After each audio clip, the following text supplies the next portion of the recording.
Ahora sí me presento y las saludo. Muy buenas tardes a todas ustedes, todas mujeres que tienen un interés muy fuerte en ejercicios de participación política. Desde el Ministerio del Interior, específicamente desde la Dirección para la Democracia y la Participación Ciudadana y la Acción Comunal, queremos agradecer todo el proceso en el cual ustedes están participando y en el cual pues ustedes en este momento hacen parte. Quiero contarles que esta semana nos encontramos lanzando la Semana Nacional de Participación Ciudadana. ¿Qué es esto de la Semana Nacional de Participación Ciudadana? La Semana Nacional es un espacio que se crea de acuerdo a la Ley 1757 de 2015, que es la Ley de Participación Ciudadana, la ley estatutaria, en la cual se les abre digamos que un montón de oportunidades para fortalecer a las organizaciones sociales y en este caso específico pues queremos fortalecer a las organizaciones sociales de mujeres, a las organizaciones sociales de jóvenes, a las organizaciones sociales de personas con discapacidad y a las juntas de acción comunal. Entonces, digamos que para dar inicio a todo este ejercicio de la Semana Nacional de Participación Ciudadana, quiero ponerles a ustedes ahorita un video en el cual les voy a mostrar una convocatoria que estamos lanzando en el marco de esta semana. La convocatoria se llama Tejiendo Saberes. En estas convocatorias ustedes pueden participar en cualquiera de las categorías que acabé de mencionar anteriormente para, digamos, presentar una iniciativa que fomente la participación en cada una de sus comunidades y territorios. Es válido aclarar que, digamos, que esto es una convocatoria en la cual se va a entregar el dinero en especie, que lo que significa es que es a través de materiales. O sea, no se va a entregar dinero en efectivo, sino con materiales que hacen parte de una lista que nosotros tenemos previamente diseñadas. Entonces, quiero dejar esto muy en claro porque digamos que al finalizar también un poco el conversatorio, yo les voy a enviar también información para que ustedes también se animen y participen de esta convocatoria Tejiendo Saberes y digamos que en toda la información que yo les voy a enviar, ustedes van a encontrar los términos de referencia, las fechas de postulación, que es muy importante que las tengan en cuenta para que no se vayan a pasar de ellas, y pues obviamente todo lo relacionado con la convocatoria. Entonces digamos que esto lo quería hacer previamente y contarles a ustedes acerca de esta iniciativa. Voy a mostrarles el video, es un video donde cuenta un poquito sobre la convocatoria y después de esto voy a abrir un espacio para responder de pronto algunas dudas e inquietudes que ustedes tengan en el marco de esta convocatoria. Acá me preguntan si la iniciativa debe ser nueva o pueden ser procesos que las organizaciones se encuentren adelantando. Pueden ser procesos que las organizaciones se encuentren adelantando. O sea, un poco lo importante y ustedes lo tienen que medir es porque la iniciativa premia máximo 5 millones de pesos. ¿Y a qué me refiero con esta cifra? Que pues obviamente no pueden presentar proyectos pues muy ambiciosos, pues porque obviamente el dinero no va a copar esa magnitud. Entonces, para que tengan en cuenta que son 5 millones para que ustedes presenten una iniciativa, por eso lo llamamos iniciativa y no proyecto. Sí, porque somos conscientes que debe ser algo que pues es como digamos un arranque para que ustedes desarrollen un ejercicio de manera sostenible a través del tiempo. Y eso es lo que queremos impulsar, el fortalecimiento a las organizaciones a las que ustedes pertenecen o también pertenecen de pronto a algunos conocidos y algunas conocidas que no pudieron estar aquí el día de hoy, entonces para que también nos ayuden a socializarla. Voy a responder incluso unas preguntas antes de mostrarles el video que me están haciendo a través del chat, y es cuántas iniciativas se van a premiar. Pues digamos que toda esa información que ustedes me están preguntando la van a encontrar en los términos de referencia, pero digamos que yo no les puedo decir a ustedes cuántas iniciativas, por ejemplo, organizaciones sociales de mujeres, ya que eso depende todos los sectores se van a presentar y de acuerdo a la puntuación que tenga cada uno pues, de las personas o las organizaciones que se presenten, vamos definiendo al final cuántas por sector se premian. Entonces, lo mismo, los requisitos están en los términos de referencia mucho más explicados, pero básicamente les cuento, es importante no haber recibido otro incentivo por el Ministerio del Interior antes, es importante o les da más puntaje si ustedes se inscriben por parte de una organización formalmente constituida. Lo pueden hacer, digamos, por otro tipo de organizaciones, por una junta de acción comunal o digamos que por una asociación que esté avalada por el gobierno territorial. Sin embargo, si lo hacen por una organización formalmente constituida, les va a dar más puntajes. Entonces, esos son un poco los requisitos. Como les digo, no son muchos porque la idea es que pues, pueda llegar a la mayoría de las personas. Pues en este caso nos atañe este ejercicio el día de hoy para que llegue a la mayoría de mujeres. Entonces, esto es lo que queremos mostrarles. Entonces voy a presentarles el video.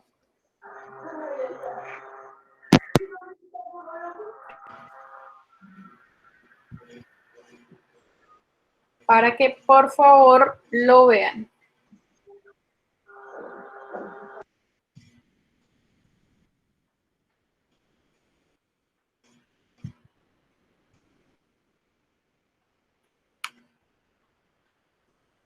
El Ministerio del Interior, a través de Tejiendo Saberes, organizaciones de personas con discapacidad, busca impulsar las acciones de impacto social a través de diferentes liderazgos en los territorios. Podrán postular iniciativas en participación ciudadana y política, empoderamiento e innovación social y control social a los recursos nacionales, departamentales y municipales.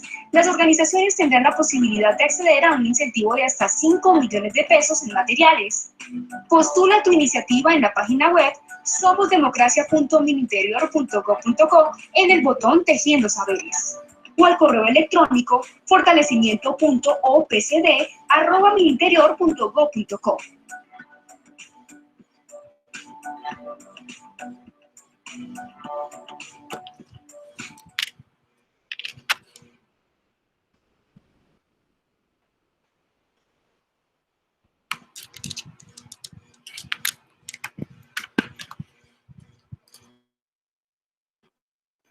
Listo, muchísimas gracias. Eso era un poco lo que les quería comentar para dar inicio a este espacio, este conversatorio en el cual fuimos y convocamos a todas ustedes a participar.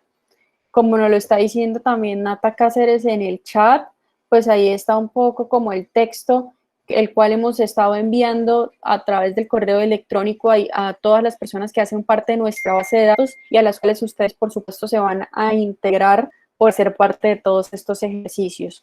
Así que, pues yo les voy, como les dije, al finalizar este conversatorio, les voy a enviar toda la información, los links donde pueden enviar, así como decía ahorita en el video, donde pueden ustedes revisar toda la información, un instructivo que les explica a ustedes cómo postularse y demás acciones que pues obviamente pretendemos ustedes se lean y pues revisen muy bien. Les recomiendo muchísimo los términos de referencia porque ahí está toda la información al detalle de efectivamente cuáles son las categorías, cuáles son, digamos, que las acciones o los requisitos que dan más calificación y puntuación. Los tiempos, muy importante tenerlos en cuenta y qué documentos estamos esperando. Entonces, las fichas que se crearon para que ustedes presenten la iniciativa, el cronograma y muchas otras que ya lo van a venir viendo. Igual, pues cualquier duda, pues ahí como tal cual lo decía en el video, pues yo también les voy a enviar ese correo electrónico que aparece ahí, que es el correo electrónico donde está el equipo encargado de hacer asistencia técnica y asesoría a todo lo que conlleva esta convocatoria de Tejiendo Saberes. Entonces, pues no siendo más, voy a iniciar este conversatorio de participación política de las mujeres. Como nosotros veníamos trabajando, voy a hacer un poco un recorderis mientras les comparto pantalla de todo el proceso que hemos realizado. Un poco digamos que para retomar, pues nosotros en alianza con todas estas personas que nos acompañan el día de hoy, pues hemos diseñado como todos estos espacios para generar en todas ustedes una capacidad instalada en temas de participación política. Estas son un poco las preguntas que he diseñado para llevar a cabo este conversatorio. Sin embargo, si ustedes pues quieren ir solicitándome la palabra o haciendo alguna intervención con respecto a cada una de ellos, me pueden avisar a través del chat. Yo estoy por ahí súper pendiente para obviamente hacer este ejercicio. Recuerden que la idea es que hagamos un conversatorio y que tal cual, pues como digamos que su nombre lo dice, pues sea un espacio en el que podamos intercambiar experiencias entre ustedes y pues nosotros que somos el equipo que estamos acá un poco acompañándolas. Ninguna respuesta es mala, ninguna respuesta, o sea, eso para que lo tengan en cuenta, pueden pues participar haciendo todo tipo de preguntas, compartiendo todo tipo de experiencias y que es un poco lo que se trata. Entonces, eso es lo que les quiero comentar. Entonces, voy a iniciar este espacio hablándoles un poco sobre cómo ha progresado la participación política de las mujeres en lo público. Voy a quitar esto un segundo y pues ahí yo les quiero contar que efectivamente, y como ustedes lo pudieron visibilizar a través de los módulos o del módulo de participación política, las mujeres hemos tenido un largo camino para reivindicar los derechos.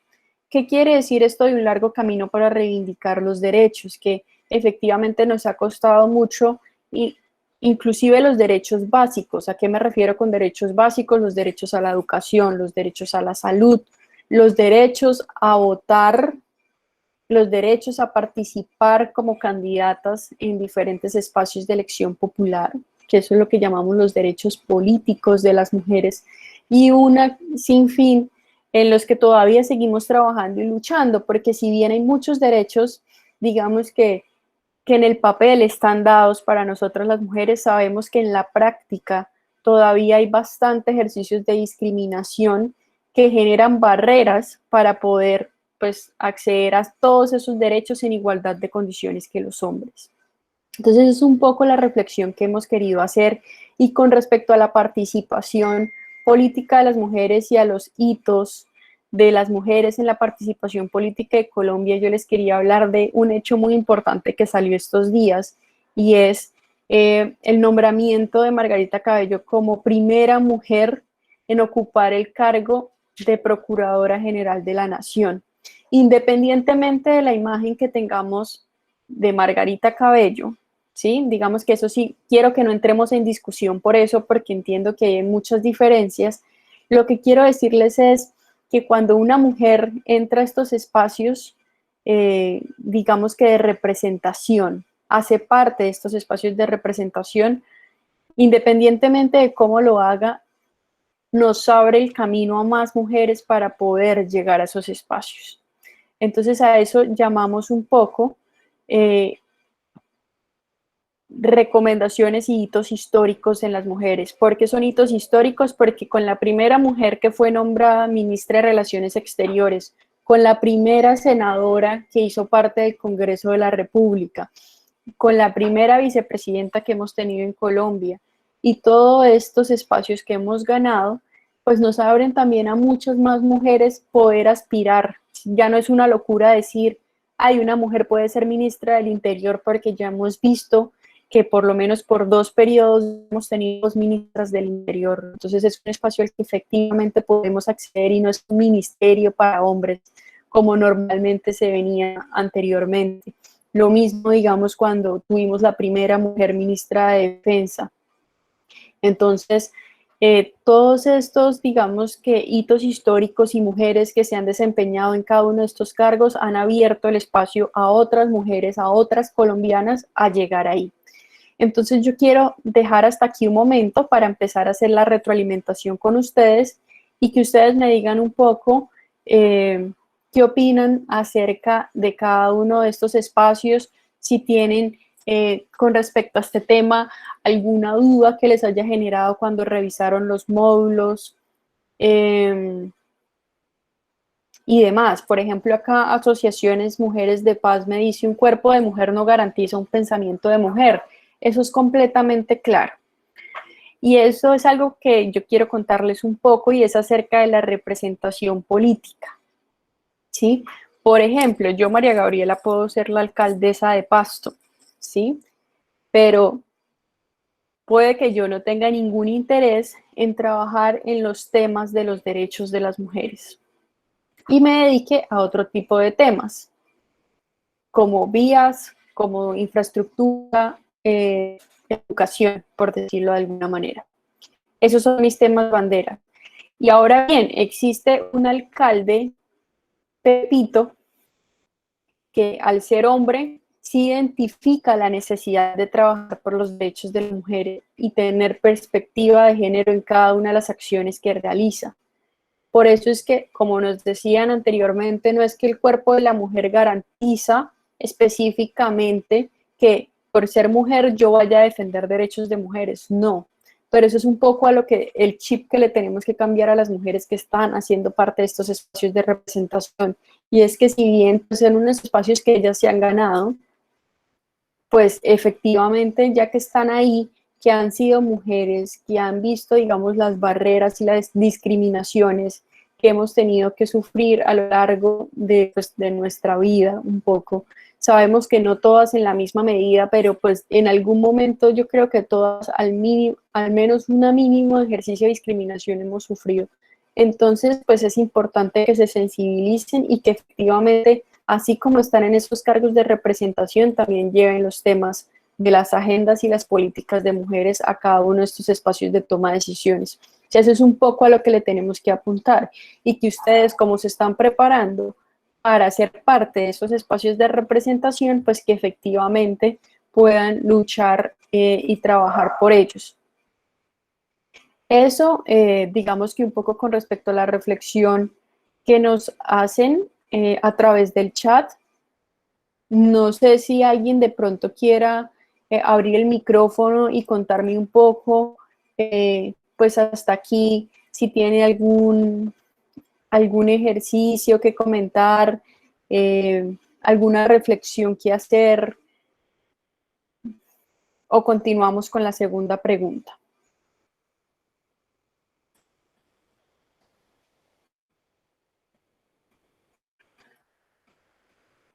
Acá me están informando y me dice Asociaciones Mujeres de Paz: ¿para qué existe una paridad en los espacios si las mujeres que están ahí no tienen agendas de género, no tienen agenda de género? Y es un primer paso. O sea, yo sí las invito a que creamos en los primeros pasos. O sea, nuevamente, y hago, por ejemplo, énfasis un poco en lo que les acabo de decir, ¿sí? Por ejemplo, que la procuradora sea mujer no necesariamente garantiza esto, pero pues es un primer paso para abrirnos los espacios a las mujeres de representación, ¿sí? Si no los tenemos, pues va a ser mucho más difícil, ¿sí? O sea, si hay paridad en el Congreso, puede que el 50% de las mujeres que esté ahí, pues digamos que no tengan eso como prioridad, pero al menos el 30% sí. Y eso va a ser un avance para nosotras las mujeres en los diferentes políticas, agendas, proyectos y planes que se diseñen. Es abrir más, digamos que ese porcentaje de representación y cerrar las brechas que actualmente tengamos, ¿sí? ¿Ustedes creen que si, por ejemplo, las mujeres estuvieran un poco invertidos los papeles? O sea, actualmente voy a dar un ejemplo rápido. En el Congreso de la República, el porcentaje de participación o de representación es 80% hombres y 20% mujeres. Esto de manera aproximada. ¿Ustedes creen que si fuera el contrario, o 80% mujeres y 20% hombres, cómo cambiarían un poco las cosas en las leyes? Si de pronto el 80% de las mujeres no todas van a estar en las mismas agendas, pero sin embargo ya tener esa cantidad ahí ya nos va a garantizar un paso, porque nada más, un ejemplo, con la mitad ya tenemos un avance grande. Entonces a eso es a lo que le tenemos que apuntar, a llegar a la paridad para empezar a abrir esos espacios y sensibilizar a todas las mujeres que efectivamente están llegando ahí para que se comprometan en la lucha de las agendas de las mujeres. Y no solo a las mujeres que llegan ahí, a los partidos políticos. Por ejemplo, muchas de ustedes que de pronto son militantes de algún partido político, comprometer a los partidos a que hagan los ejercicios de formación, a que no vulneren los derechos de las mujeres políticos, a que no cometan actos de violencia contra mujeres en política, que ese es otro tema que vamos a hablar y que vamos a trabajar un poco más adelante. Entonces, eso como con respecto a ese tema. Y otro tema que me dicen es, las mujeres en cargos de representación deben ser coherentes con la lucha de años por la reivindicación e igualdad de derechos. Digamos que eso es una realidad. ¿Qué espero yo un poco? Este sí ya es como una reflexión un poco personal, ¿sí? Y es, ahorita tenemos entre los cargos nacionales y los cargos territoriales, tenemos aproximadamente el 20% de representación. Si nosotros logramos aumentar ese porcentaje, ¿sí? Y alcanzamos de alguna manera la paridad, no solo estamos abriendo un espacio para que se generen políticas, sino estamos llevando a esos espacios a nuevos liderazgos, ¿sí? Y son nuevos liderazgos que se forjan de todo el ejercicio comunitario que se han desarrollado en los territorios. Entonces, por ejemplo, si yo que soy una mujer de a pie, soy líder de mi territorio, he desarrollado muchas acciones, tengo organizaciones sociales, estoy emprendiendo proyectos comunitarios, llevo 20 años, digamos que haciendo parte y como lideresa comunitaria, pues efectivamente tengo la experiencia y probablemente si tengo un Perdón, Gabriela, una cosita. Creo que se paró la pantalla de la interpretación, no sé qué pasó. Si están cambiando de pronto de intérprete. Sí, ya cambiaron y en este momento está Carolina Benavides. Es la intérprete que está en este momento haciendo el ejercicio para que también todas lo tengan en cuenta por si Lady nos acompañaba hasta las 5:30 y de 5:30 a 6 nos va a acompañar Carolina Benavides. Ya, muchas gracias. Es que no la miraba en la pantalla Carolina tampoco. No sé si ustedes la miran, yo no la miro. Sí, a mí sí me sale perfectamente, pero para las personas que de pronto no la ven, pueden hacer clic en el nombre Carolina Benavides que aparece ahí en personas y le dan como en la primera campanita que dice fijar pantalla y ahí te va a aparecer constantemente Carolina Benavides. Ya, muchas gracias. Que ella tiene también la cámara y está ahí dialogando. Entonces, esto pues como para hacer ese ejercicio, pero como les venía contando, pues eso es un poco a lo que tenemos que ir, a creer en estos nuevos liderazgos que efectivamente van a llegar a transformar un poco la cultura de lo público, ¿sí? Si nosotras, por ejemplo, las mujeres que les ha tocado llegar, muchas han llegado con mucho esfuerzo, otras han llegado también porque de pronto tenían mucho más pues, conocidos, políticos y demás, y que las han apoyado, han tenido mucho más apoyo.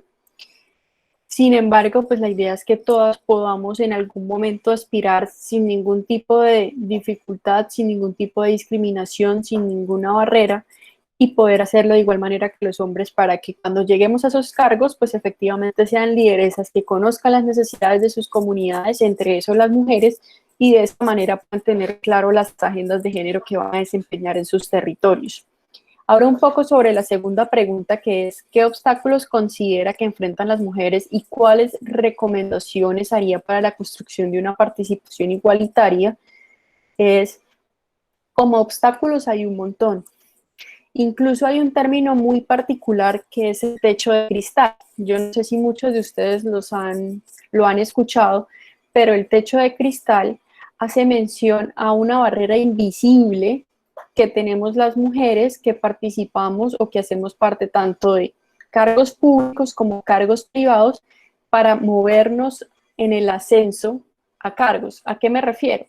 Por ejemplo, si yo soy vicepresidenta de una compañía Industrias Gabriela y quiero ser la presidenta de esa compañía y empiezo a tener una barrera invisible que no me permite llegar o pasar de vicepresidenta a presidenta.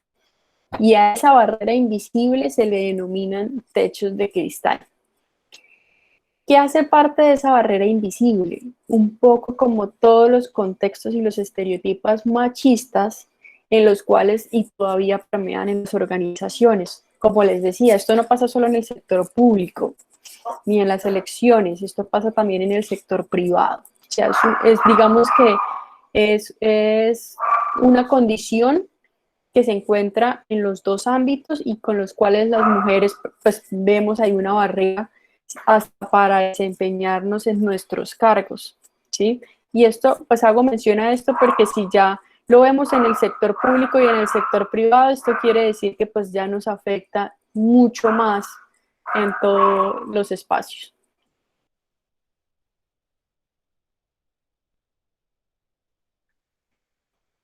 Ahora bien, hay un ejercicio muy importante, aparte, digamos que de lo de los techos de cristal que les estaba contando, que hace referencia a la violencia contra mujeres en política.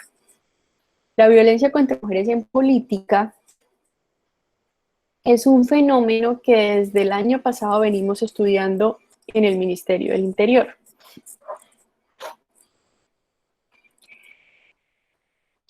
¿Qué se requiere, o sea, o a qué se refiere específicamente este fenómeno? Es un fenómeno, para que ustedes lo tengan muy en cuenta y muy claro, que digamos que ataca a las mujeres solo por el hecho de ser mujeres, ¿sí? Y que obviamente lo hace cuando la mujer está o tiene la intención de participar en un cargo de elección popular o está en un cargo público. ¿A qué me refiero con esto? Que no es, por ejemplo, que es que Gabriela Paz es candidata y la están amenazando. O condiciones así muy generales, porque pues resulta que a los hombres también los amenazan, ¿sí? Entonces tienen que ser condiciones específicas o barreras específicas que le pasan a las mujeres únicamente por ser mujeres, o sea, con ese factor diferencial. Entonces, eso por eso les digo, pasa cuando las mujeres estamos en el ejercicio de una candidatura, o sea, somos candidatas, o cuando ya somos o estamos en el ejercicio de un cargo, o sea, cuando ya estamos electas. Sí, o sea, a mí me puede pasar siendo candidata a la alcaldía o cuando ya soy alcaldesa, en esas dos vías. Este es un fenómeno que, pues como les decía, se ha venido estudiando, se ha venido, por ejemplo, acá me preguntan en el chat cómo se puede identificar un caso. Entonces voy a darles, por ejemplo, diferentes ejemplos que nos han llegado a través de diferentes denuncias de este tipo de casos. Entonces, por ejemplo, un ejemplo muy particular es cuando las mujeres van a conseguir un aval a un partido político. Entonces yo voy al partido morado y les digo, venga, señor presidente del partido, vengo por un aval porque me quiero lanzar como concejala. Y él me dice, listo, yo se lo doy, pero necesito que usted me dé un favor sexual a cambio de yo darle ese aval. Cuando empiezan a ocurrir, por ejemplo, todos los temas de difusión de imágenes sexualizadas, exacto, lo que nos dicen en el chat, acoso o violencia sexual. En casos específicos que pues obviamente un hombre no se lo va a decir a un hombre en la mayoría de los casos, ¿no? No quiero generalizar porque pues hay casos de todo, pero son casos a los que las mujeres nos vemos mucho más expuestas y que efectivamente pues nos pasan a nosotros por el hecho de ser mujeres. O también, digamos que a la mujer la relacionan mucho con el apego a su familia y a su equipo de trabajo. Entonces también cuando le dicen, por ejemplo, Gabriela, la amenazo, pero no la amenazo, no le voy a hacer daño a usted, sino le voy a hacer daño a su hijo. Cuando empiezan a hacer amenazas directamente al círculo familiar de la candidata, eso también son afectaciones que pues digamos que se rigen en que se le hacen a la mujer por el hecho de ser mujer. También digamos que hay muchos tipos de estereotipos y es que ya en el cargo, por ejemplo, concejalas nos han dicho que cuando están en las sesiones de trabajo hay diferentes situaciones como como la mayoría son hombres, en muchos de estos espacios, cuando las mujeres intervienen, les apagan los micrófonos o ellos se salen y las dejan hablando solas o no le dan importancia a lo que se está diciendo o a lo que está proponiendo la mujer. Sin embargo, cuando un hombre dice exactamente lo mismo, sí le dan la importancia y lo replican.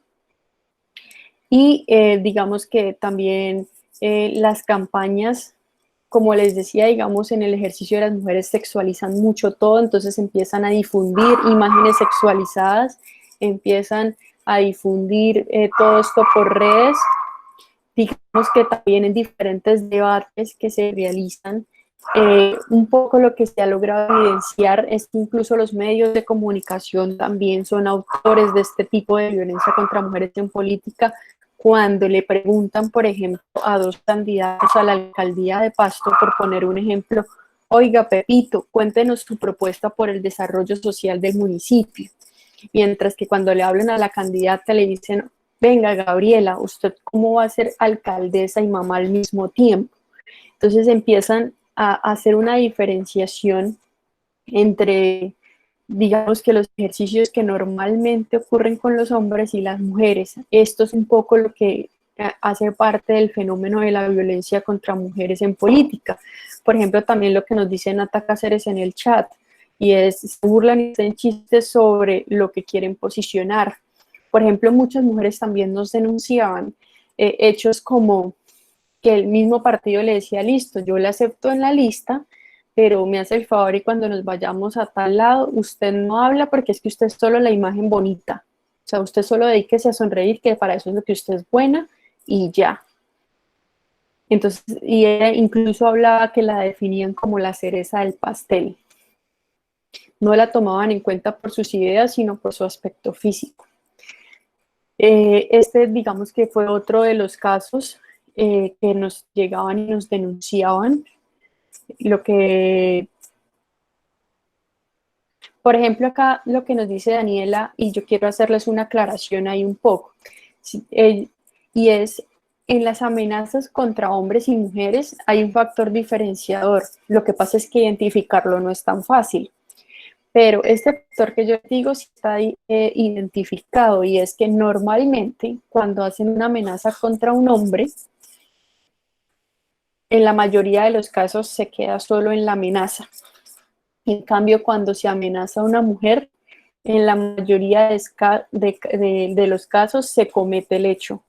O sea, no se queda solo en la amenaza, sino que efectivamente se comete el hecho delictivo. Esa es una diferenciación que sí se ha logrado diferenciar entre los dos géneros, que normalmente entre los hombres no se comete el hecho, mientras que las amenazas contra las mujeres sí llevan a que se cometa el hecho. Y eso es algo que sí se ha logrado identificar con respecto al tema. Ahora nos preguntan, muchas veces no hay denuncias, y esta es la mayoría de los casos, y se los quiero decir. Pues claro, esto es un fenómeno nuevo, muchas personas no lo conocen, ni siquiera ni los hombres, ni las mujeres, ni los mismos partidos. Entonces muchas veces, por ejemplo, pasa eso, y yo hago mucho esa reflexión en varios de los espacios a los que yo voy, y es que a veces hasta somos las mismas mujeres las que nos reímos de esos chistes sexistas, muchas veces somos las mujeres las que replicamos esos chistes sexistas y esos comentarios, y todo empieza desde un comentario tan simple, como por ejemplo, ay, ahí hubo un choque, ay, es que la que debe estar manejando es la mujer, y uno dice, ay, no, pero eso es una bobada, eso que tiene que ver con política, eso que tiene que ver con la participación, no sean exageradas, y un montón de cosas, cuando en realidad eso lleva como un subconsciente, por decirlo de alguna manera, y lleva un mensaje, y es que efectivamente hay un grado de inferioridad siempre de las mujeres para desempeñar ciertas acciones y ciertos cargos. Entonces, por eso es importante no repetir eso, si hacen los chistes, no reírnos, obviamente nosotras también como mujeres, como digamos que cabezas de hogar en muchos casos, también digamos si tenemos hijos, no cometer digamos que el error de darle roles masculinos y femeninos, que las mujeres son las que se encargan de lo privado, que es lo que tiene que ver con cocinar, con hacer aseo, con mientras que los niños no, ellos sí pueden salir a jugar fútbol y muchas otras cosas que normalmente siempre han sido roles diferenciadores, pero pues que ha venido a través de una cultura. Este es otro mensaje muy importante que les quiero decir. Todo el tema de los estereotipos y la cultura machista, pues digamos que fue algo que nos tocó vivir porque pues así se vivía hace X cantidad de años, ¿sí? Con todo el avance que han generado diferentes mujeres en todos los espacios de toma de decisiones, pues efectivamente nos han hecho abrirnos el espacio mucho más a otras mujeres que venimos detrás. Y esto es un poco algo que yo siempre hago reflexión, porque por ejemplo, yo siempre les digo, ustedes le preguntan a una joven ahorita y cualquier joven les dice el derecho a la educación, ay no, pues es que es normal, a mí me obligan, o sea, estudiar es normal. Cuando hace 60 años estudiar, las mujeres no podíamos estudiar, las mujeres no podíamos acceder a una universidad, digamos que no teníamos ese derecho. ¿Qué pasó? Que pues a través de la reivindicación de muchos derechos, entre esos el de la educación, pues eso nos abrió la puerta a muchas otras mujeres y hay algunas que incluso hoy en la actualidad, pues jóvenes que desconocen esa historia, lo consideran ya como un hecho normal. Y eso es lo que toca empezar a hacer con muchos otros aspectos, ¿sí? Como por ejemplo que ya después hablemos como, ay no, pues mujeres gobernadoras, eso es normal. Recuerden que actualmente de los 32 departamentos solo hay 2 mujeres gobernadoras. Entonces tenemos que empezar a normalizar ese tipo de acciones, que las mujeres puedan llegar a esos cargos de toma de decisiones, pero no normalizar los actos de violencia que impiden que efectivamente lo hagamos. Por eso una de las campañas muy importantes que se han llevado a cabo con el tema de violencia contra mujeres en políticas precisamente, y la denominan No es normal, ¿sí? No es normal que a uno por ser mujer le pidan insinuaciones o le hagan insinuaciones sexuales para conseguir un aval. No es normal que por ser mujer yo tenga que sacrificar a toda mi familia y me generen, digamos, que este tipo de amenazas a mí. No es normal que a mí por ser mujer, digamos que me hagan cierto tipo de burlas y cierto tipo de discriminaciones en los medios de comunicaciones. Y todo esto es importante tenerlo en cuenta. Entonces, allí es un poco la reflexión que queríamos hacer con este conversatorio.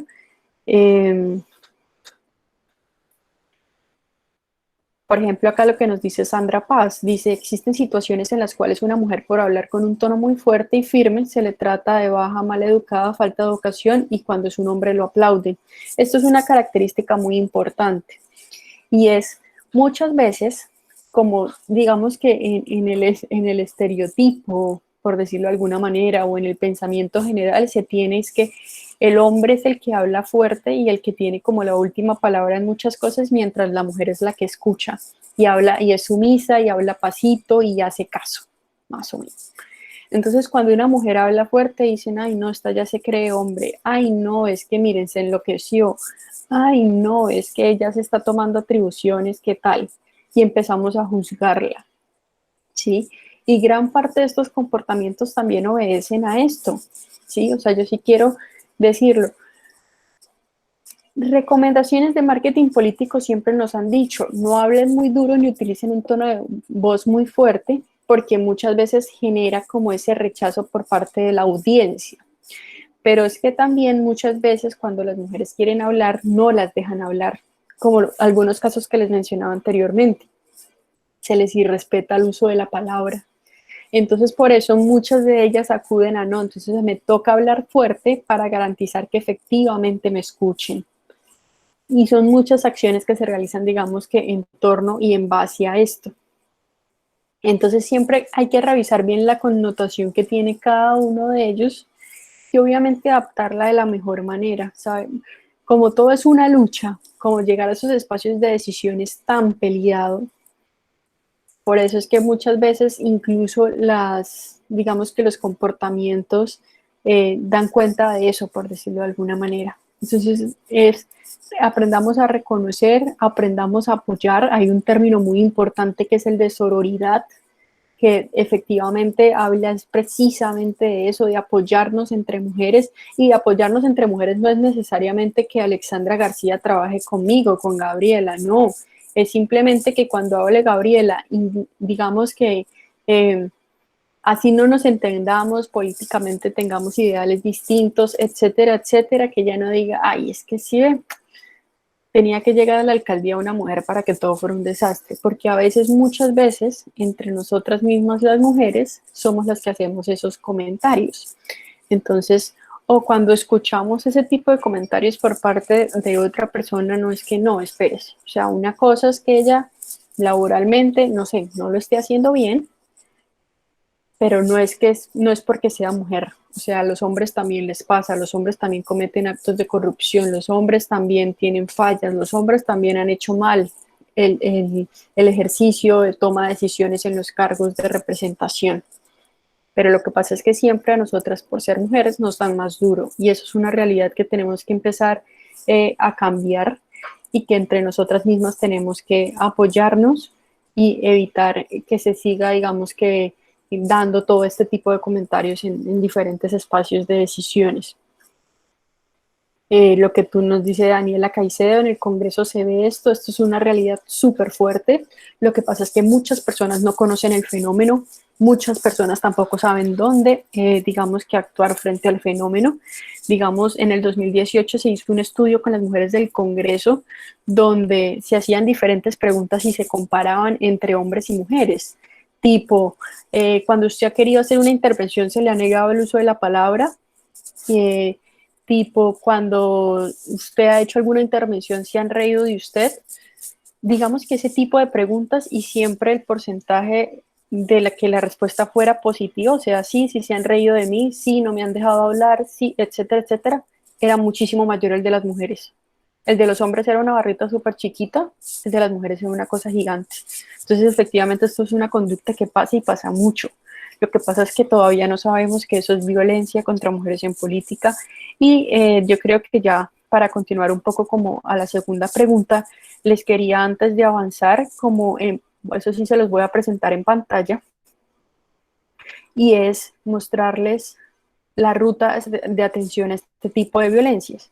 Como nos decía otra compañera al inicio, y es que muchas, digamos que de todos estos casos que nosotros conocemos de violencia contra mujeres en política, no se denuncian. Y eso es una realidad latente. Digamos que desde el Ministerio del Interior, desde el año pasado, adecuamos un canal para que las mujeres pudieran realizar diferentes denuncias de violencia contra mujeres en política. Y el canal son este que ustedes están viendo en pantalla, se llama La Uriel, pues ahí no aparece el nombre, pero se los voy a mencionar, es La Uriel. Uriel significa Unidad de Recepción Inmediata para la Transparencia Electoral. Normalmente la Uriel, que eso lo vamos también a ver un poco en el segundo conversatorio, la Uriel se crea fundamentalmente para recibir casos de delitos electorales, ¿sí? Pero digamos que cuando nosotros empezamos a trabajar e investigar sobre el fenómeno de la violencia contra mujeres en política, vimos que la Uriel también podía ser un canal muy importante para recibir esos casos, tipificarlo y enviarlo a las entidades encargadas de dar solución y atención a cada uno de ellos. ¿Por qué? Porque la Uriel la integran 16 entidades del Estado. O sea, no son solo entidades del gobierno nacional, sino es del Estado en general, en donde están Fiscalía, Procuraduría, Ministerio de Relaciones Exteriores, están y demás. Entonces hay un montón de entidades ahí que efectivamente pueden dar respuesta a este fenómeno. Digamos, el Consejo Nacional Electoral es un factor, es una entidad supremamente importante, precisamente porque es la encargada de sancionar a los partidos y movimientos políticos cuando ocurren este tipo de conductas. Entonces, y ahí también hay un esfuerzo muy grande que están haciendo desde el Consejo, y por eso les quiero socializar a ustedes los canales de denuncia para estos ejercicios Uriel, que uno es a través del numeral 623, que es una línea de atención gratis. Ustedes pueden llamar en cualquier momento, no les cuesta nada, en cualquier, digamos que, región, territorio del país. Otro es a través de una plataforma web, que es uriel.mininterior.gov.co, y a través de esta plataforma ustedes pueden, que esto es algo muy importante, hacer la denuncia y hacerle seguimiento a la denuncia, ¿sí? porque digamos que no es simplemente que yo hice la denuncia y nunca supe qué volvió a pasar con ellos, sino cuando yo hago la denuncia a mí me dan un número, que es un número, digamos que de erradicado. Con ese número de erradicado que a mí me dan cuando yo hago la denuncia, yo después puedo entrar a esta página que ustedes ven ahí, que es uriel.mininterior.gov.co, y efectivamente hacerle seguimiento a la denuncia. ¿Quién la tiene? ¿Ya le dieron respuesta? ¿No le dieron respuesta? ¿Está en investigación? ¿En qué estado está? Y la última es a través de este correo electrónico que es denunciasuriel@mininterior.gov.co. Esos son los 3 canales de denuncia que tenemos para diferentes casos de violencia contra mujeres en política. Como les decíamos, esto es un fenómeno que se está trabajando nuevo, en el cual pues desde el ministerio también venimos haciendo diferentes, digamos que gestiones y estudios, un poco también con la información que venimos recolectando. ¿A qué me refiero con esto? Es que esto se recolecta a través de los casos recibidos, ¿sí? Si ustedes no hacen las denuncias y no hay casos de violencia contra mujeres en política, pues nosotros pues, lo que podemos decir es, no, el fenómeno en Colombia definitivamente no existe, o no hay, no sucede. No hay manera de decir si hay violencia física, económica, simbólica. ¿Cómo se ha construido todo el diagnóstico que actualmente existe? Que es efectivamente que hay violencia física, hay violencia económica, hay violencia simbólica y hay violencia psicológica. Digamos que hemos determinado esos 4 tipos de violencia contra mujeres en política por los casos que ustedes nos han enviado a través de diferentes herramientas. Entonces es muy importante que incentivar y motivar a que se haga el ejercicio de denuncia, a que ustedes crean en las instituciones y efectivamente a continuar, digamos que todo este proceso de, digamos que de diagnóstico de diferentes casos que están pasando a nivel nacional, poderlos territorializar, decir, no sé, y eso es un poco lo que adelantamos el año pasado. Lo que pasa es que el año pasado no lo hicimos con Uriel, sino con unas encuestas que desarrollamos en territorio. Yo no sé si muchas de ustedes participaron, pero eso nos permitió decir, la mayoría de casos de violencia económica están en Santander, la mayoría de casos de violencia física contra mujeres en política están en el Cauca, la mayoría de casos, y así sucesivamente. Ir transformando y territorializando todas las violencias se hizo a través de los insumos que ustedes como mujeres y también muchas personas, porque me imagino que esto también fue una iniciativa que apoyaron hombres, porque pueden denunciar, o sea, puede denunciar un amigo y ustedes, no necesariamente tiene que ser ustedes, ni necesariamente tiene que ser una mujer. Cualquiera puede hacer una denuncia de violencia contra mujeres en política, entonces es muy importante que también lo tengan claro. Y ya digamos que para finalizar, claro que sí, acá me están pidiendo que sí les podemos compartir esa información, claro que sí se las podemos compartir. Acá hay algo muy importante, mi compañera Caterine Morales está escribiendo a través del chat en varias ocasiones, dejándoles un link para que registren su asistencia a este conversatorio. Les agradezco que las personas que no lo han hecho, por favor, ingresen y nos dejen ahí sus datos, porque precisamente a los datos que ustedes nos dejen ahí ingresados, pues es a donde vamos a estar replicando toda la información que hemos hablado el día de hoy. Entonces, es ese link que aparece ahí. Acuérdense, mi compañera Caterine Morales es la que lo está compartiendo. Entonces, como lo dicen, también se ven los espacios, en todos los espacios, comenzando en las juntas de acción comunal, efectivamente. También se ve, o también muchas mujeres de las organizaciones comunales nos han manifestado esto, y también hemos puesto digamos que a la disposición de ellas, y sobre todo, pues bueno, este año no en las elecciones comunales, pero en el marco de las elecciones comunales también hemos puesto a disposición la herramienta Uriel precisamente para monitorear diferentes casos de violencia contra mujeres en política que también pasan en el marco de estas elecciones y en estas organizaciones en especial.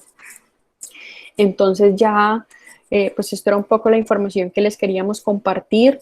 No sé si hasta este punto de pronto alguien quiera hacerme alguna duda, pregunta o inquietud que haya surgido en el primer módulo de la escuela virtual. Y digamos que también ya para dar paso y mientras van pensando ahí, quiero que también, pues no sé, alguien se anime a compartirme alguna experiencia de una mujer lideresa en territorio, los cuales ustedes quieran como contarnos un poco cómo fue su proceso de participación, y cuáles fueron de alguna manera como las propuestas o digamos que la experiencia emblemática que haya desarrollado en el territorio y que pues, ustedes efectivamente quieran compartir en este espacio con todas las mujeres que estamos hoy aquí. Recuerden que la idea era hacer un conversatorio, que ustedes también nos contaran muchas cosas, nos compartieran diferentes pues, temáticas que ustedes de pronto han vivido en el largo de su ejercicio como lideresas y ya continuamos un poco con la dinámica que tenemos planteada. Entonces, les abro este espacio de su participación y me gustaría, sí, puede ser experiencia de participación en procesos de elección popular o también puede ser experiencias de participación en otros espacios, no necesariamente de elección popular.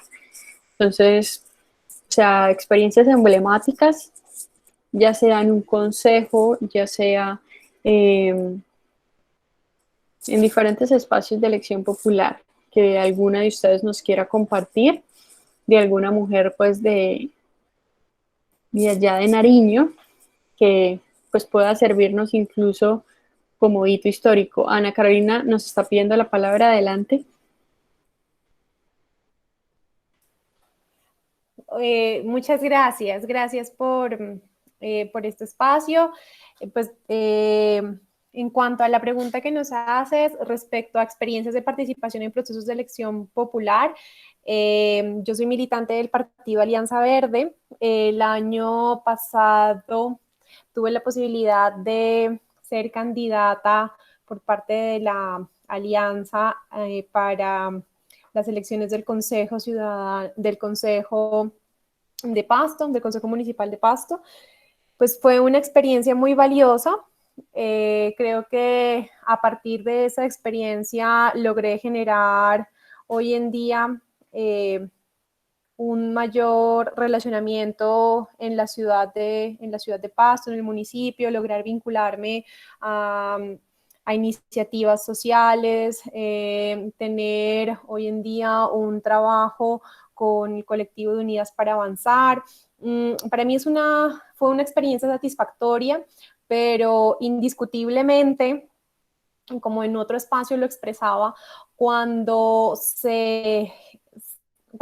yo tomé la decisión de participar en este proceso, tenía también toda la certeza de que es un espacio muy difícil. Una, por el hecho de ser mujer, se siente las barreras claramente porque es un terreno, sobre todo, donde ha existido presencia de hombres. Dos, porque tampoco hemos estado o tampoco yo había participado en procesos previamente y en Nariño, por decirlo así, se encuentra siempre como las mismas caras, los mismos personajes que han permanecido siempre en los cargos, ¿no? Entonces, acceder y derribar, como siempre, esas posiciones de personas que ya tienen el poder es muy difícil si no tienes como todo un músculo financiero, lastimosamente. Esa es una de las conclusiones que yo puedo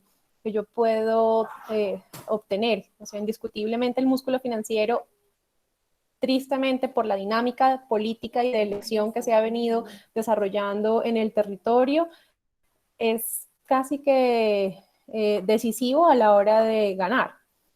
Lo otro es que todavía se genera o todavía hace falta espacios para seguir haciendo conciencia en cuanto al voto consciente por parte de la ciudadanía. Es decir, dejar de votar porque te compran el voto, porque te presionan por un cargo, está en tela de juicio como el respaldo hacia tu familia o hacia las personas que se encuentran en ciertos sectores o ciertas empresas públicas aquí en el departamento, porque esta es la verdad. En nuestro departamento nosotros sabemos quiénes son las cabezas políticas, las empresas públicas, a qué candidato o a qué representante o a qué senador le pertenecen. Y esa es la política en nuestro departamento. Entonces es muy difícil, pero si nosotras como mujeres dejamos pasar la oportunidad de unirnos, va a seguir siendo muy difícil. O sea, es discutible que nosotros somos casi la mayoría en el territorio, somos más mujeres que hombres, 51% en Colombia. Y hemos cedido el poder a los hombres, no por el hecho de que sean hombres, porque hay líderes geniales, buenísimos, pero nosotras también como mujeres tenemos unos liderazgos increíbles y no creemos en nosotras o estamos acostumbrados incluso a la presencia de roles políticos con unas oratorias, donde hacen arengas, donde gritan.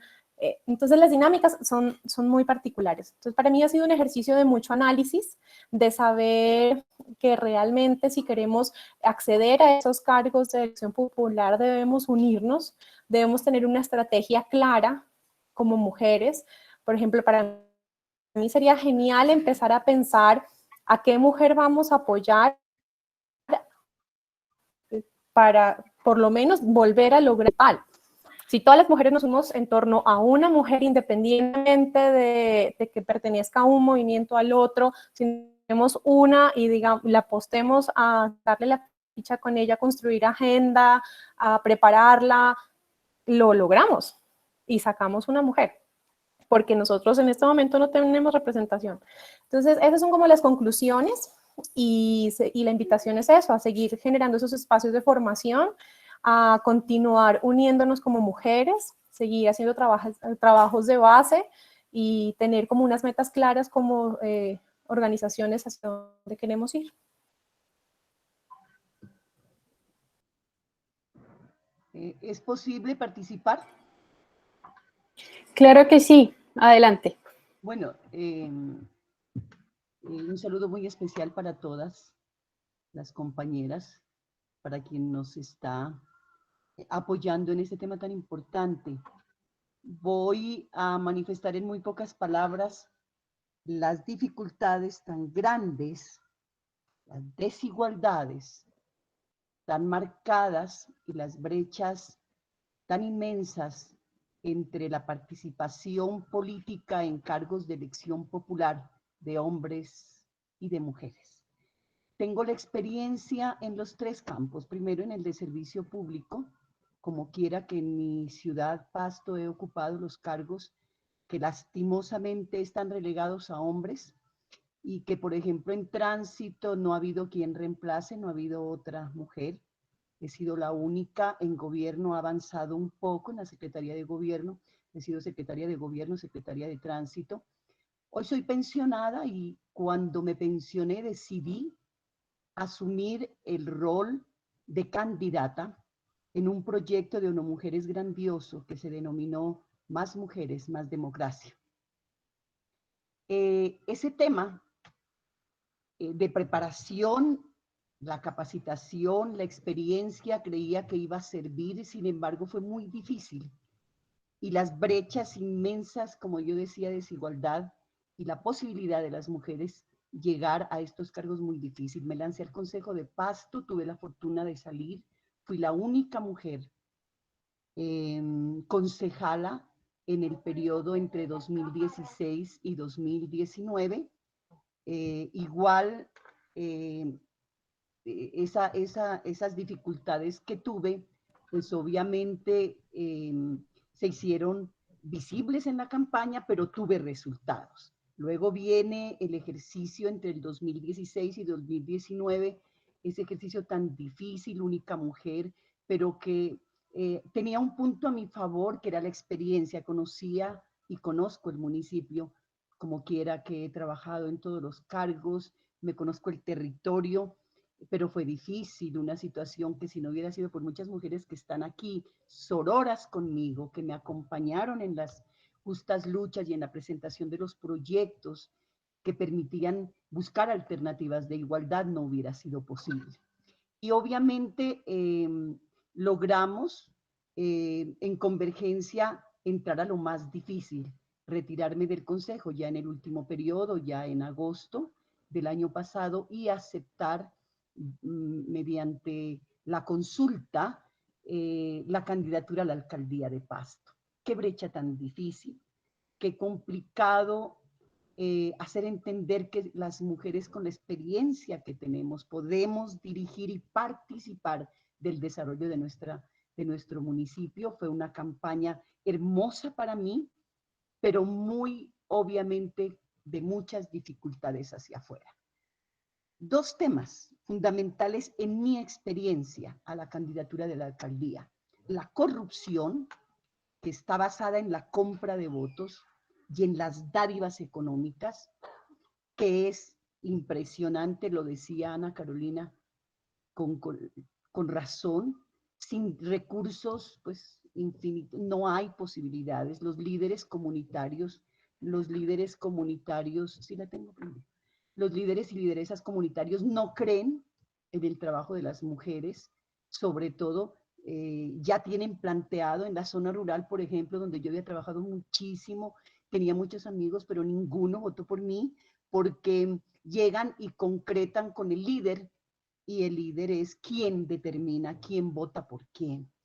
Eso no podemos las mujeres igualarnos en capital económico, igualarnos en la corrupción. Yo no soy capaz de decirle a un Doctora líder... Socorro, no sé. ¿Aló? ¿No se escucha? ¿Aló? Yo sí estoy Sí, escuchando yo escucho. Perfectamente. Sí, sí se escucha. Sí, sí se escucha. Ah, bueno, Sí se entonces qué escucha. pena. Continúo, ya voy a terminar. Entonces, muy difícil luchar contra el poder económico y la corrupción de los otros candidatos. Y ahí no hay excepción, incluido el que hoy es electo. Y será él o serán los líderes de su campaña, pero es terrible cómo, y con todos los candidatos hombres, porque fui la única mujer y no fue fácil esa parte. No es posible.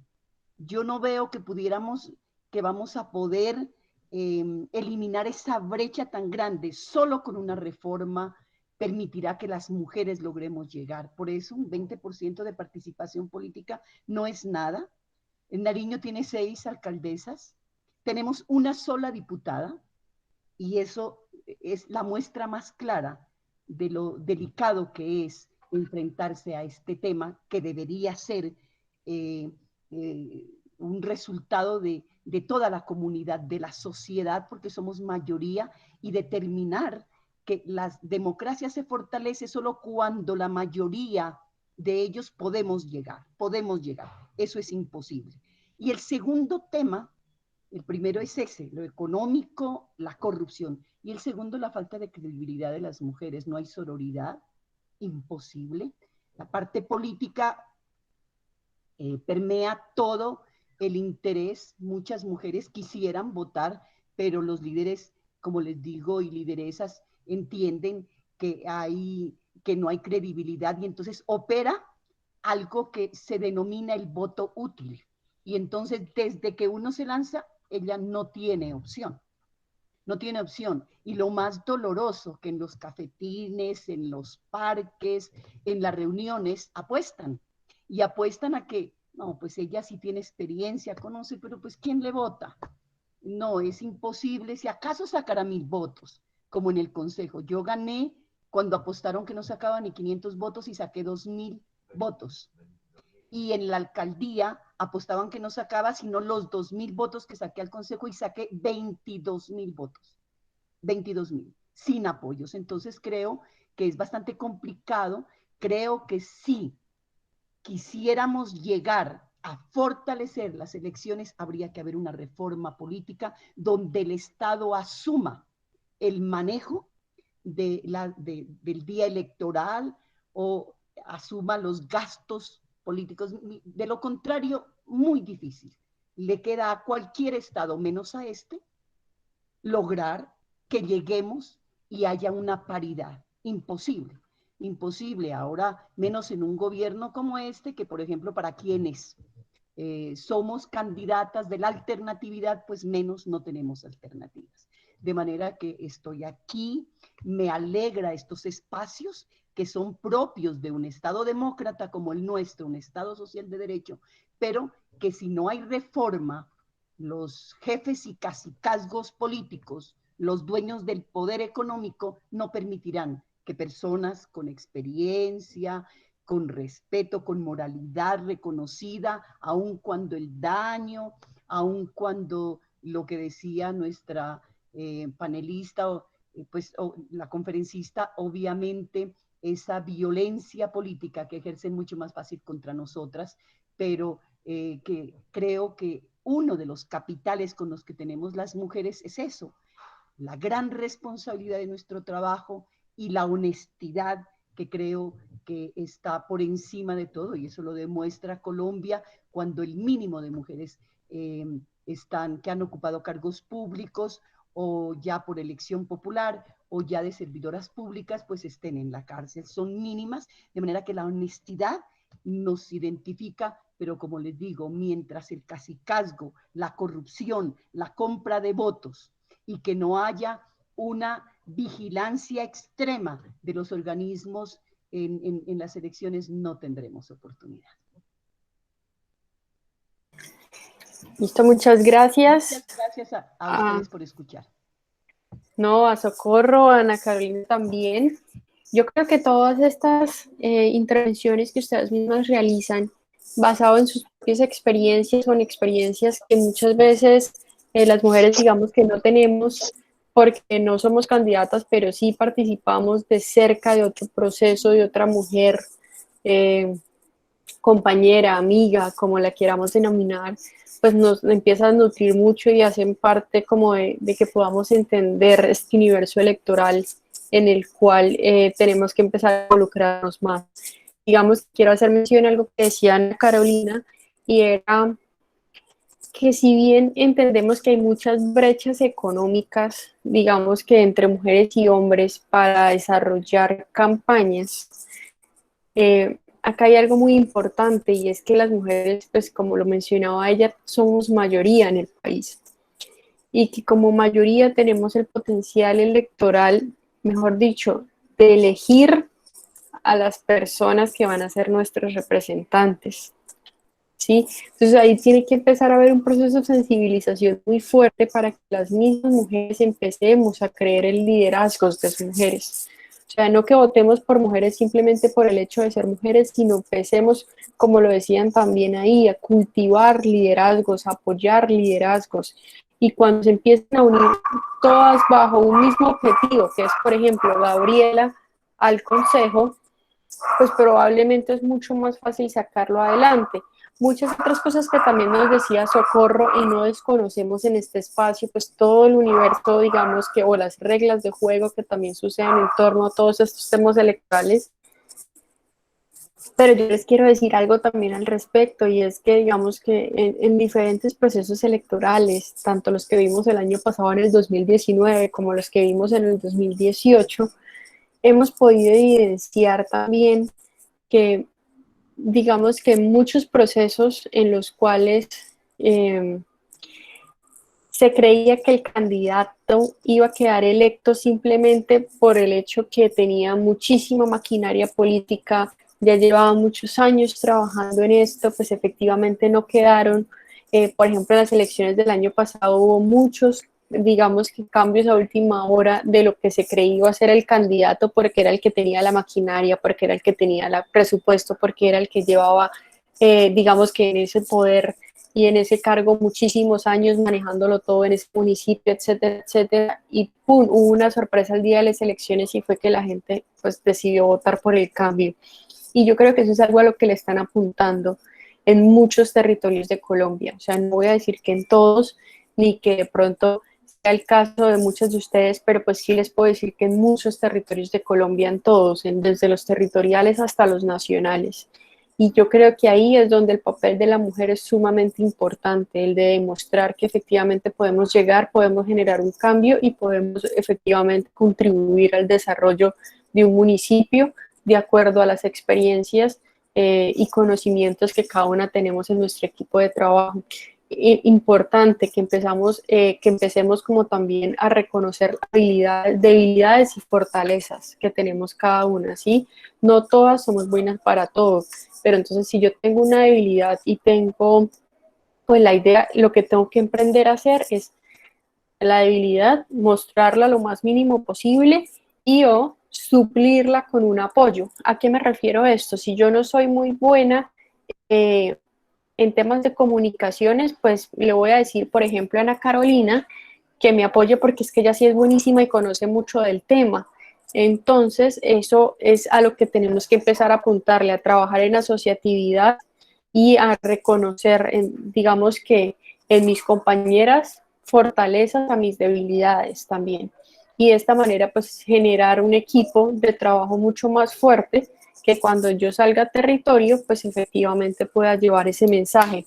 Entonces, eso es un poco como de los tips.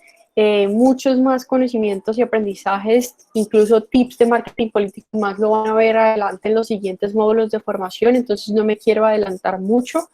Ya con esto, pues, y por la hora que es, pues ya damos por cerrado un poco este espacio de conversatorio. Les quiero contar que fue muy grato para mí, pues, estar aquí con todas ustedes, compartir con ustedes, conocer sus experiencias. Yo creo que eso es una de las cosas más valiosas en todo este ejercicio.